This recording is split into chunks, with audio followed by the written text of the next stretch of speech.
दिन राजा कृष्णदेव राय के दरबार में अरब देश का एक व्यापारी आया। उसके पास एक से बढ़कर एक अरबी घोड़े थे।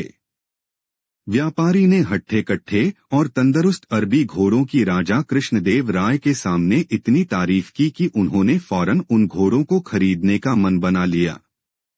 अच्छी कीमत देकर व्यापारी से सारे घोड़े खरीद लिए गए। व्यापारी खुशी खुशी वापस चला गया। महाराज बहुत खुश थे, लेकिन जब घोड़ों को रखने की बात सामने आई तो समस्या खड़ी हो गई। सारे अस्तबल पहले से ही भरे हुए थे। उनमें नए घोड़ों को रखने का स्थान नहीं था। इस समस्या का निदान राजगुरु के सुझाया। राजगुरु ने महाराज को परामर्श दिया कि जब तक इस घोड़ों को रखने एक लिए नया अस्तबल तैयार न हो जाए, क्यों न एक एक घोड़ा एचम मंत्रियों, दरबारियों और प्रजा में बांट दे। वे उन घोड़ों की देखभाल करेंगे और उसके बदले हर महीने उन्हें एक स्वर्ण मुद्रा दी जाएगी। महाराज को राजगुरु की ये सलाह जंच गई और उन्होंने वे घोड़े अपने मंत्रियों और दरबारियों में बंटवा दिए। जो घोड़े बचे वे प्रजा में बांट दिए गए। महाराज का आदेश था, इसलिए सब लोग चुपचाप घोड़े लेकर अपने अपने घर चले गए। एक स्वर्ण मुद्रा में उन घोड़ों के चारे का प्रबंध करना और उनकी देखभाल करना बहुत कठिन था।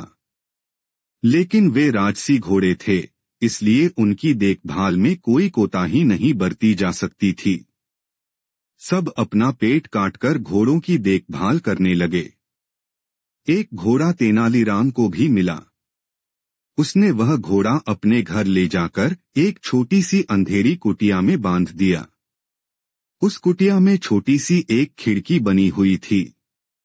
उस खिड़की से तेनालीराम रोज शाम थोड़ी सी सूखी घास घोड़े को खिलाया करता था। घोड़ा दिन भर भूखा रहता था, इसलिए जैसे ही शाम को खिड़की से सूखी घास देखता, लपककर उसे खा जाता। दिन बीतते गए और वह दिन भी आया जब अरबी घोड़ों का अस्तबल बनकर तैयार हो गया। जिन मंत्रियों, दरबारियों और प्रजा के पास अरबी घोड़े थे, उन्होंने चैन की सांस ली। इतने दिनों में घोड़ों की देखभाल के कारण सबके घर का बजट बिगड़ गया था, कईयों पर कर्ज चढ़ गया था। खैर, वे घोड़े लेकर राजमहल पहुंचे। इधर तेनालीराम जब राजमहल पहुंचा तो उसका घोड़ा नदारद था।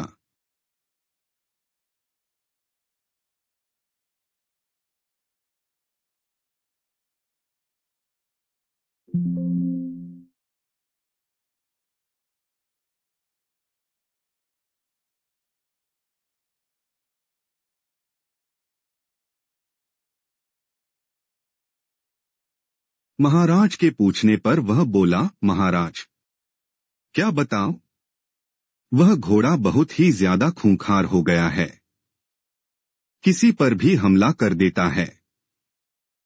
मुझमें तो इतना साहस नहीं कि उसके अस्तबल में घुस पाऊं, इसलिए मैं उसे नहीं ला पाया।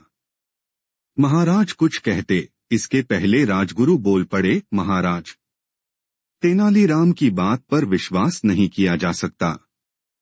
अवश्य घोड़ा सही सलामत नहीं है, इसलिए तेनालीराम बहाना कर रहा है। मैं वहां जाकर वास्तविकता का पता लगाना चाहिए। महाराज ने राजगुरु को कुछ सैनिकों के साथ तेनालीराम के घर जाकर घोड़े को लाने का आदेश दे दिया। राजगुरु सैनिक लेकर तेनालीराम के घर पहुंच गए। साथ में तेनालीराम भी था।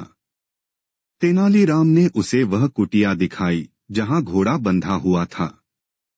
राजगुरु जब कुटिया के पास पहुंचे तो तेनालीराम बोला, राजगुरु जी संभल के, घोड़ा सच में बहुत खूंखार हो गया है। आप पहले खिड़की से उसका मुआयना कर लीजिए। राजगुरु ने भी सोचा कि पहले खिड़की से ही मुआयना कर लेना उचित होगा। वह अपना मुंह खिड़की के पास ले गए। दिन भर से घोड़े ने कुछ खाया नहीं था। तेनालीराम शाम के समय ही उसे सूखी घास दिया करता था।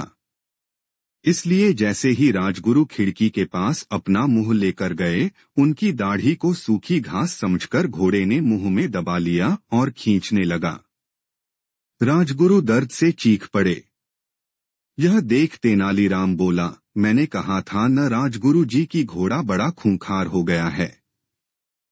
राजगुरु क्या कहते, बस दर्द से चीखते रहे और अपनी दाढ़ी छुड़ाने का प्रयास करते रहे, किंतु भूखा घोड़ा भी दाढ़ी छोड़ने तैयार नहीं था।